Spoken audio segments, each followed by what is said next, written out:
15 seconds.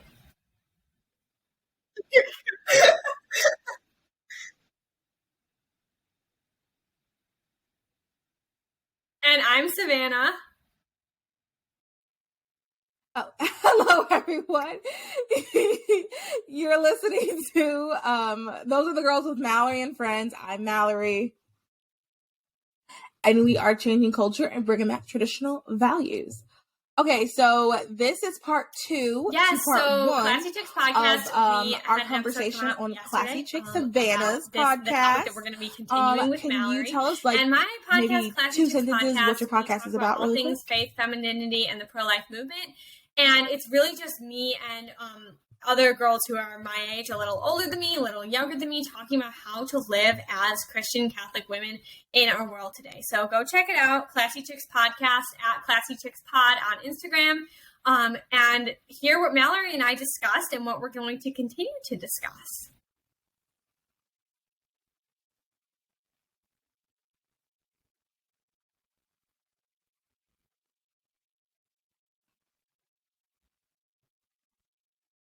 Yes, everyone, please make sure you go subscribe, listen, like, review, and all of that jazz.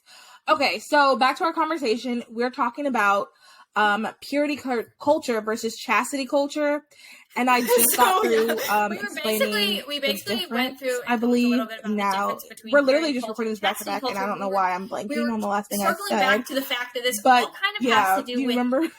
having standards, knowing our value as women, and you were talking a little bit about how, like, it has to do with, like, not just dating any guy, not just, you know what I mean? Mm-hmm. Mm-hmm.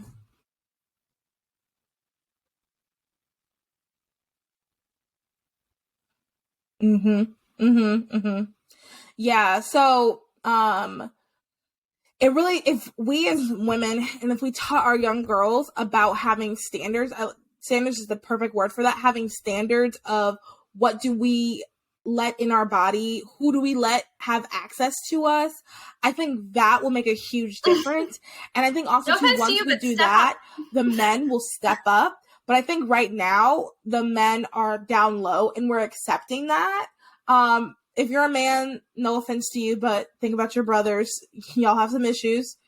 Yeah. Y'all have some issues. We have issues too, but y'all have issues as well. So I think if we stopped lowering to how low men have gotten and we pushed our standard up, the men are going to push the standard up as well. And we'll be back to, like, stronger, better, healthier societies when it comes to that. But I think it all has to do with, like, being told or understanding. Because, like, you know, I'll use myself, for example, being super honest. So growing up, I was not the quote unquote prettiest girl. And my parents, though, were always telling me how beautiful I was. My family, you're beautiful, you're beautiful, you're beautiful. But I was getting to school, was not being told that. People were actively being mean to me, using that thing. The reality is my parents could tell me, and my family, and, like, you know, your mom's friends, you're the most attractive human being that's ever existed. Why are you not married? But then you go out in the real world and it's like, okay, boys, I was told this would be difficult. I'd be hitting y'all off with a stick. What is happening? So the reality is, like, if you can be told something all day long, but if you don't believe it, if you don't have it in you, it's not going to matter. So, like, for a really long time, I really struggled with it. That's something, and to me, that's something I'm struggling with even today. It's just self-esteem in my physical, not other places. I probably need to humble myself in other places, but, like, self-esteem in the physical, I'll admit, like, I'm struggling with that, because if you don't get it on the inside of you, people can say it all day, every day. We can tell young girls, hey, you're beautiful, God's precious gift. God made you so uniquely you. Your femininity, your beauty is so important. You can tell them that all day, every day, but if they're not internalizing it, it doesn't matter. So we just got to figure out how to get these girls to understand it and to hear it. And I think, honestly, like, now that I'm talking out loud about this, I think part of it is having them listen to podcasts like Savannah's, podcasts like Those Are the Girls, having them hear it from multiple sources. Because I guess, too, like, if I was being told that, like, if, like, my parents were saying I well, no, because your parents have a huge influence on you. But like, I feel like if I was hearing more positivity outside of my family and my parents, it probably would have gotten a more positive message would have gotten into me. So I think if we are working on being that person, like, you know, you have a middle schooler, even perfect example, you're a mom, you're telling your daughter this, and your daughter's friend, you can see your daughter's friend is struggling. You, as your daughter's mom, can help your daughter's friend as well. It's just a matter of all of us speaking into people, speaking into these situations, you know, talking to like sharing this stuff. Like Savannah's podcast is targeted toward high school girls. High school girls need to hear these messages. And mine's kind of targeted to college. I will say, no, I and I definitely agree with you, and I definitely agree that our parents do have a large influence on us. But I was reading a study a while ago. I mean, we all need to hear this. We need to hear this from our peers. We are hearing it from multiple sources. I think it'll be better. I know that in your teenage years, at least, your peers and the people you look up to, not your parents, have the greatest influence on you. And the parents' influence in teenage years was very low. Like, I'm just talking about teenage years. It was very low. It starts. It was like a loop. It was like when you're really young, your parents' influence has a lot of influence on you, and then teenage years it goes down, down, down, down, down, and then after teenage years, I believe it going up in your adult life, basically as you like grow up and get older. So like you were saying, Mallory, I think the most important thing we can do for young girls is be a little bit older girls who are sharing our lives with them, you know, who are there for them to talk to. That's what young girls need. And I've had so many girls tell me that, and I know that from being a young person. But one thing I wanted to circle back to that you were saying too is about guys stepping up. I heard this great talk, and I can't remember for the life of me, because I listen to so many like podcasts and talks, whatever. I don't know where I heard this, but it was in the past week. So I think it was a podcast. But I want to say it was a quote from some really famous person from like 100 years ago that said, the level of a society can be determined by the level of the women's virtue in that society. And yeah, that just really resonated with me, that, you know, not that it's our fault, not that it's, you know, the women's fault that our society is so crazy right now, but I think I saw you share that too. I like that a lot. But we as women need to step up. When we hear a guy joking about something, you know, that's really inappropriate, they're not going to keep joking about it if you say, hey, you know, you look them in the eye and you say, that's not funny to me, that's not a joke, and you explain why it's not a joke. They're going to be like, what the heck? Mm-hmm. Because they kind of expect you to just be like, oh yeah, it's funny. But they're going to respect you a lot more if you actually take your place as a lady and say, this is not funny to me. This is inappropriate because of this, and this, and I will not be treated this way. And I've had so many. You were talking about standards too, and how you've kind of struggled with, you know, sometimes like holding, like having standards, and like what you should have as standards. And it's hard in our world because when girls have standards, and I experience this all the time. I experienced this a lot actually the past week. I was dealing with the situation with some guys, and when you have standards, the world's like, what? Like, who do you think you are, a princess? You know? And so it's very difficult for these young girls who already are like, should I be having these standards? Like, I kind of just want to do whatever the heck I want. I wanted to let these guys. Yes, girl. Yes. Once they try to have standards and say, hey, I'm not going to accept this. I'm not going to accept this. Everybody else in their life is like, why do you think you can have standards? Well, the reason we can have standards is because, yes, we are princesses. We are daughters of God. We are children of God with extreme worth. And there is really, I mean, the higher the standards, the better, you know, because you're not going to find a guy that's right for you by lowering your standards. Nobody has ever found a great Christian Catholic guy by saying, okay, actually, like, I'm fine with a guy who's addicted to porn. Actually, you know what I mean? It doesn't happen. You look at the stories and you see all these girls, and I see this all the time on Instagram, these girls who I've admired for years and years and years, but they didn't get married. And I was like, what, like, are they going to get married? Like, are they ever going to find someone? They have these really high standards. And then you see they find someone, and it just gives me chills thinking about it. They have this just beautiful, amazing life. And you're like, okay, maybe waiting is right. You know, maybe I can't.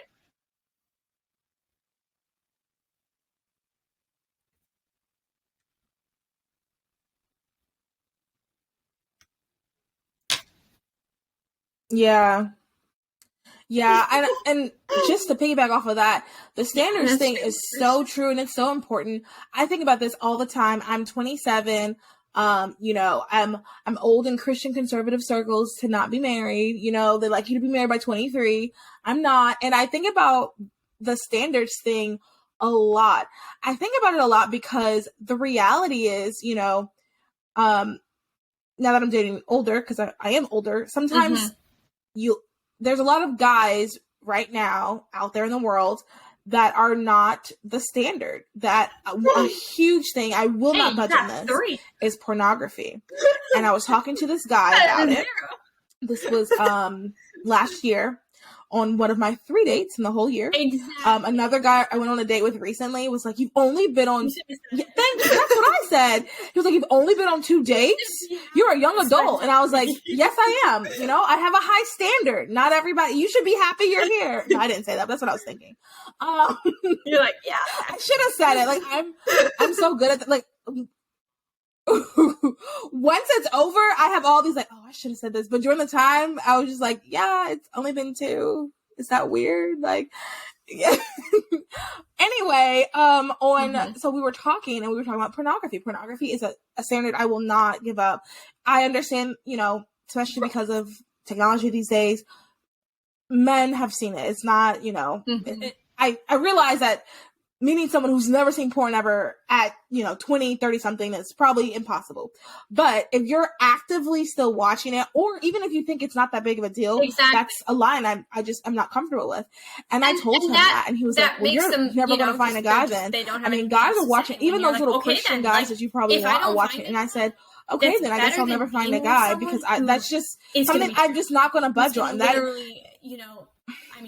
pornography is basically, it is, in my mind, it's cheating. If you're watching pornography, right? Would you stay with someone who is cheating on you consistently? No. I had to lower my standards for it. Yes. These really common sense standards that we have become this huge, like, oh it's my cheating. gosh, you're never going to find someone if you want them to be like this.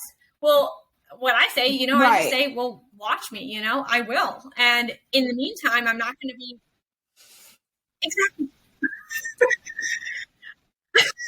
Well, because in the meantime, it's like, okay, and in the meantime, I'm going to do all these other amazing things instead of going out. I should start saying that instead of like, oh no, I won't then. I should start saying watch me. That's better. That's more positive. Because I actually do kind of go on a lot of dates, compared to, I don't know.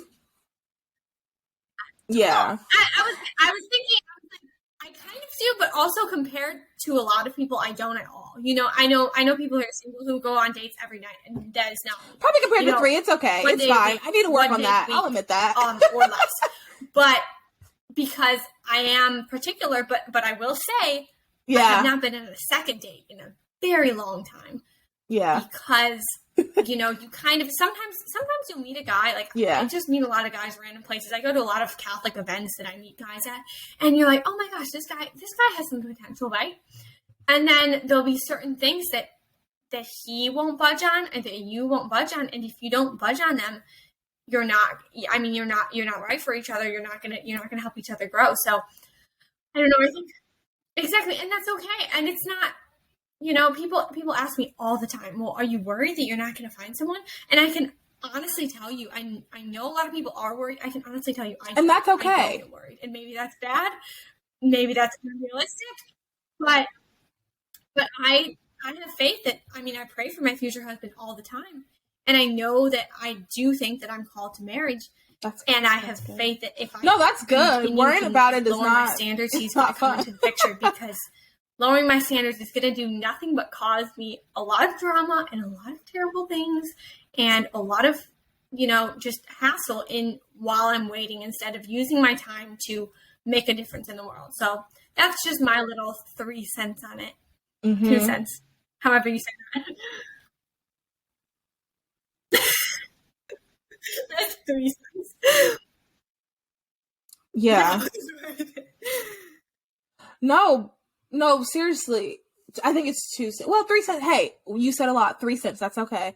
That was 3 cents. That was worth it. But no, you're right. Like, I think that especially, and I'm going to say this, and I don't want anyone to be offended. This isn't to be like saucy or controversial, but like I think in today's conservative circles, and there's nothing wrong with this. Everyone's focused on getting married and having a family, getting married, have a family, be a rebel, have a family. Yes, no one's saying not to do that.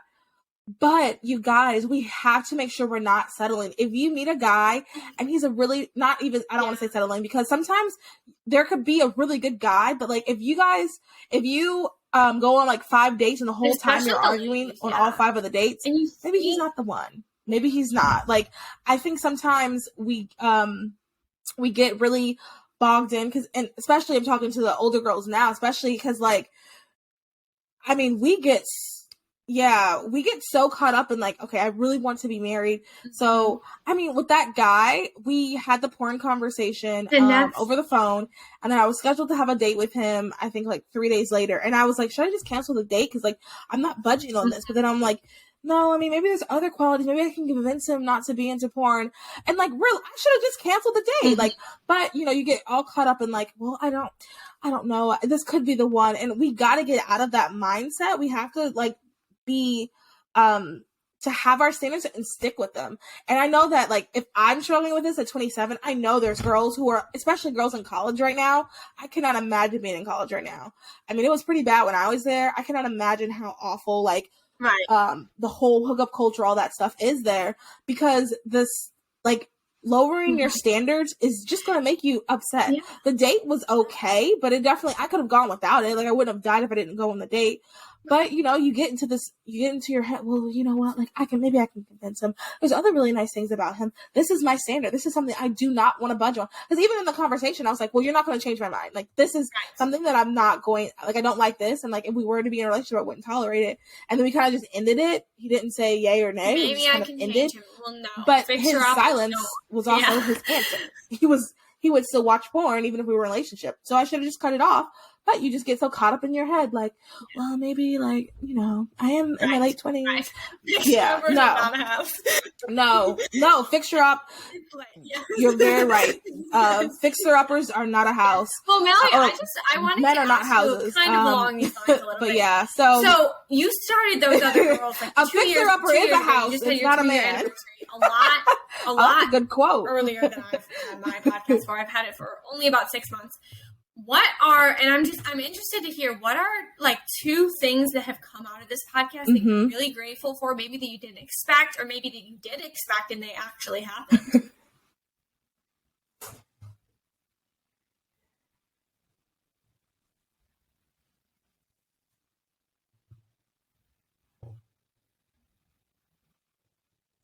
Great question. I think, 2 things. Honestly, so one is the audience. I'm a dreamer. Like, I am the definition. You know, people are like, yeah, you gotta dream big. No, you need to tell me to like, hey girl, slow it down. Like, so I had big dreams and expectations for this podcast, and the audience that I think that I've helped cultivate, and like some of the friends that I've made because they found the podcast and then followed me on Instagram. Shout out, you know exactly who you are. Some of them that I've made, like, that has been very been such a positive. Like, I was expecting the podcast. Like, I'm not one of those people, you know, they go on the camera, yeah, I cannot believe this movie, or no, this album, I worked so hard and I put my blood, sweat, and tears in that I have been working on. I worked so hard on this. I cannot believe it won. Of course you can believe you won. I'm not one of those people. I'm going to tell you the truth. I did believe that I would get a good audience. Like, I did believe that. Like, but everyone that I've like met and interacted with has exceeded my expectations, and just like, not just like kindness or not just that, but just in like having real honest conversations, and like some of the discussions that we've had in DMs, some of the discussions that we've had on the podcast have been so great and very rewarding. Like, and some of the reviews that people left, like, they've just been so, like, it just makes me so happy, and it makes it really feel worth it. Like, I put a lot of time and effort into the podcast. Like, hopefully if you follow on YouTube, which everybody should subscribe at least. you notice that I try to do a clip a day. Like that actually kind of takes a lot of work to clip in and then to add all the things that I add to it. And then, scheduling guests and like trying to make sure I at least do an episode a week. Like it takes a lot of time and effort. And there's been times I've like been tired where I've done it. There was a time like I just had a really bad day. I like sobbed and was crying and then I hopped on, hey everyone, you're listening to Those Are the Girls. Like there's been times you kind of do that.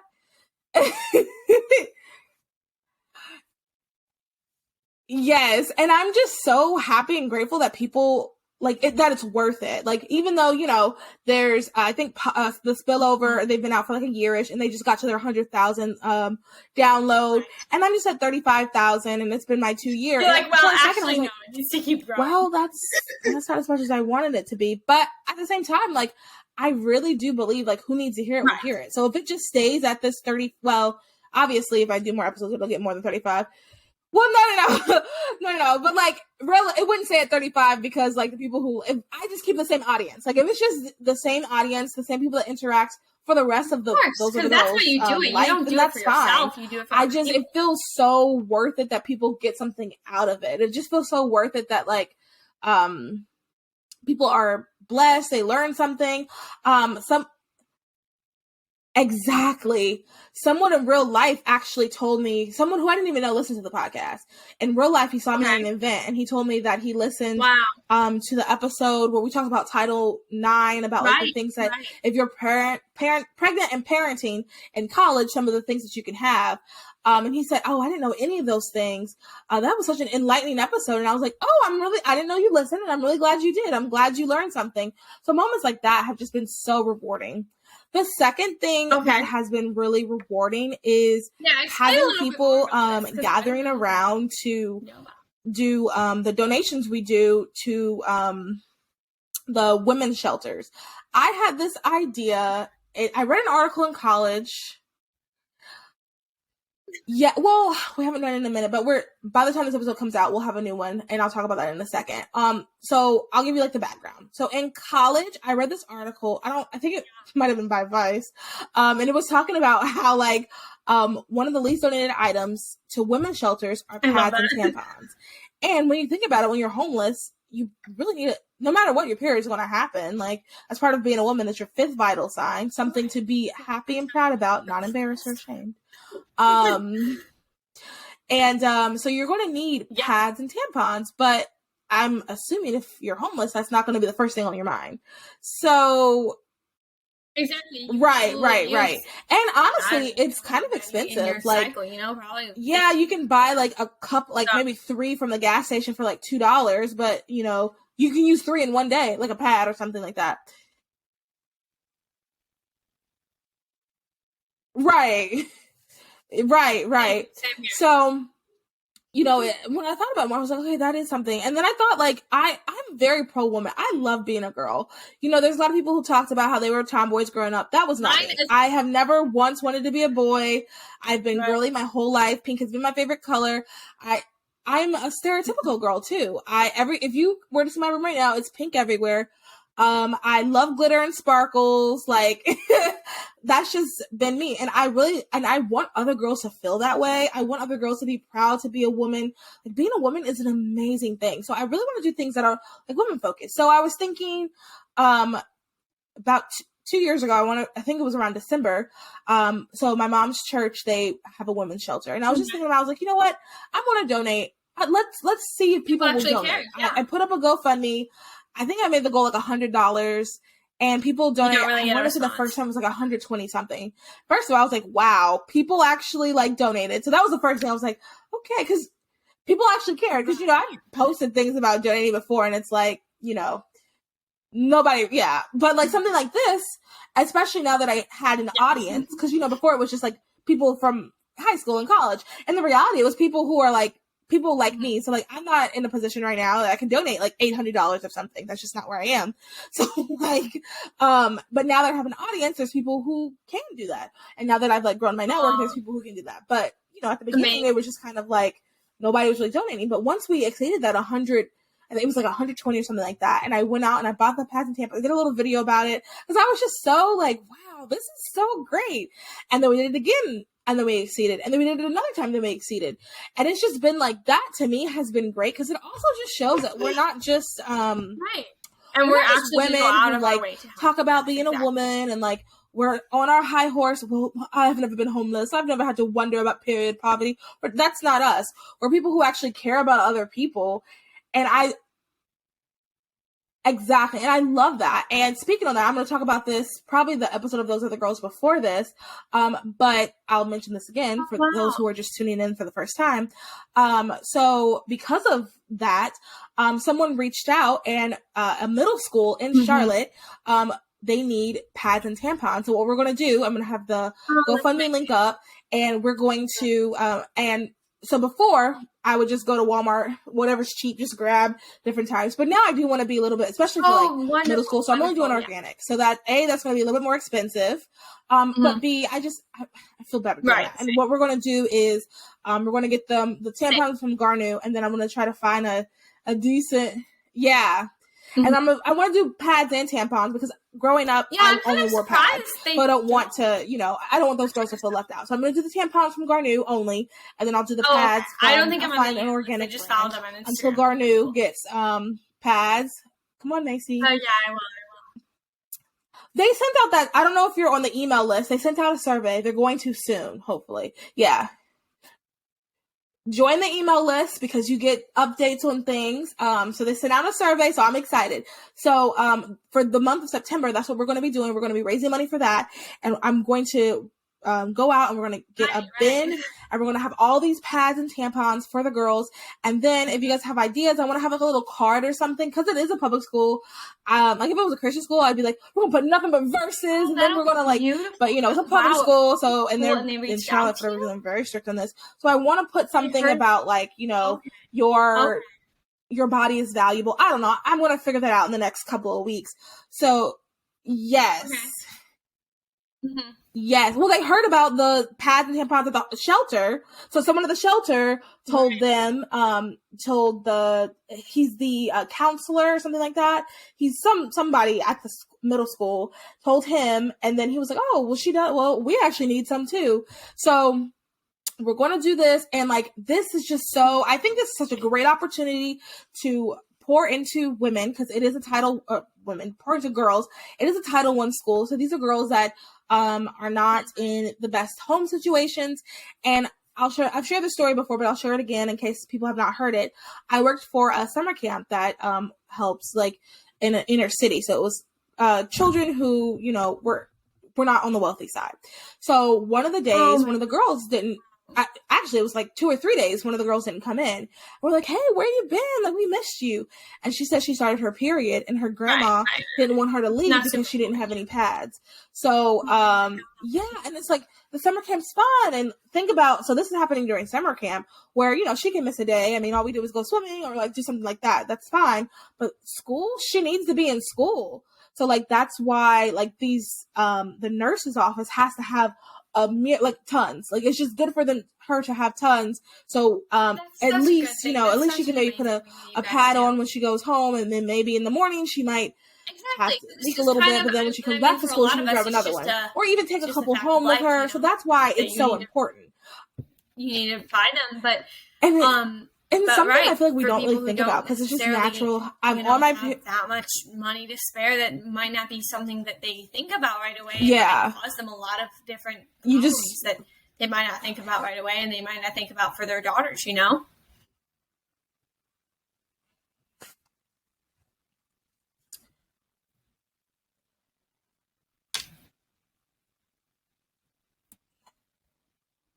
Yeah, exactly. So that, so to answer the second one, so what has been really great is just like seeing how people have stepped up for that. And I'm sure by the time this comes out, I would have posted a link already, and we'd have a couple people donating, and like $5 here, $5 there makes a difference eventually. Like, you don't have to always donate $30 or even donate like $500. $5 still is very something. Much a community, and you definitely do more. So that has just seen us do that, and like just being more than just like a podcast. That's what I wanted out of this. It's just wonderful. Always to be more than a podcast. It's great. We were talking about this, I believe, on the episode before this, on the episode for my podcast. It's just so important. And I just want to reiterate how important it is, how important it would have been for me, you know, how helpful it would have been for me. And then how these conversations that I have with these girls, you know, sometimes I just get these long DMs, like long paragraphs from these girls who, I mean, I've never been in person, but they've listened to my podcast or they've seen my social media and been like, this and this and this helped me. And like, I have questions about this. And obviously, I mean, I'm sure you're transparent about this. I'm very transparent about this. I'm not perfect. I'm a 21-year-old girl who's single and living in Florida. I try my best to live a Christian life, but I am not going to pretend that I'm perfect, and I'm not going to pretend that I don't make mistakes, and I'm not a saint. So, you know, listening to this podcast, and I think that this is we were talking about this a little bit earlier before. I think it all comes back to the fact that none of us here in the Christian conservative movement are perfect. And so all these criticisms, I mean, if it's constructive criticism, if it's friend to friend, that's wonderful. But saying that somebody should, you know, either, you know, I don't know if you've ever gotten this, Mallory, but, you know, somebody hears your podcast and they don't like something you say, and they tell you, like, this is misleading to people, you should stop your podcast, whatever. That's not helpful at all, right? We need to all be building each other up, building up these communities and working together to change the culture, because I think that we can. I think that we are the majority, and I think there are so many young women, especially in the past year, especially what they've seen. We didn't talk a whole ton about this, but what I think that a lot of people saw what happened with Roe v. Wade. They saw these extreme leftists. They saw these groups like the groups that were dressing up as women who had abortions, that were painting blood all over their bottom part, you know, and they saw this stuff and they were like, this isn't the side of history that I want to be on. You know, this isn't the party that I want to support. These people who were saying that abortion was a satanic ritual, all this stuff. These little girls, you know, 12, 13-year-old girls were seeing this and saying, right. Actually, I want to be on the side that is supporting women if they want to be pregnant. Actually, I want to be on the side that is beautiful, that's showing a beautiful message of the whole aspect of femininity, instead of this side that just keeps getting, you know, they hit it pretty well for a while. Planned Parenthood was doing some pretty good messaging, but I think they really showed, you know, but they really, their another side came out this year. And so I think that there's never been a better time for us to they're pink, they're culture. Cute, there's never girly, There's never been a more relevant time for young women in our world to stand up and change the culture. That's kind of what I would say. I agree.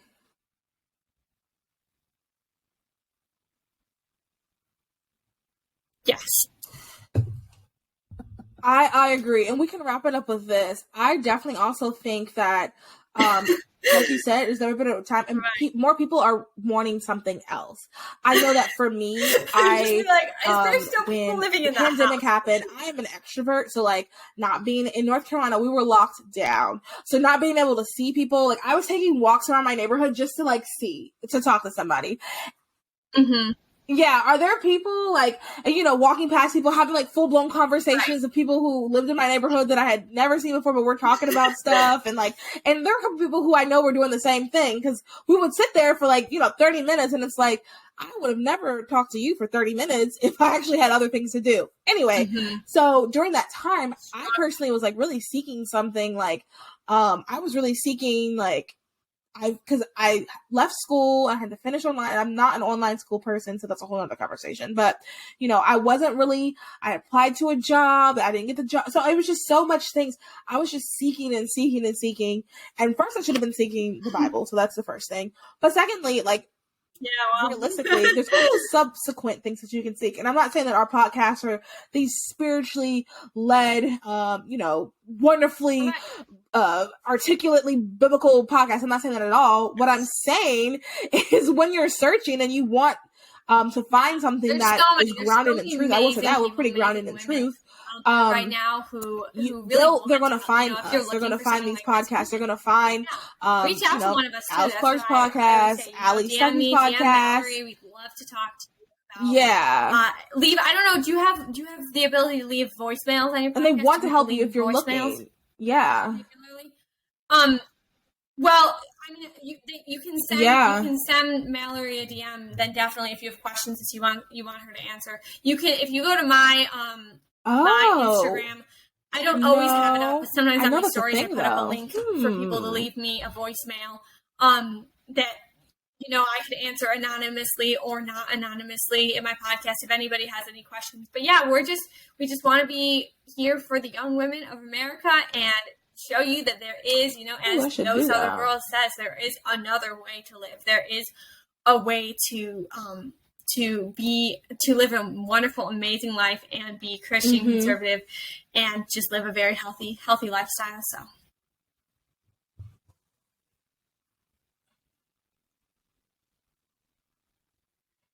Yes, this was so much fun, Mallory. Yeah. Well, I think that's enough. That's good. Thank you so much for this collab, this podcast swap.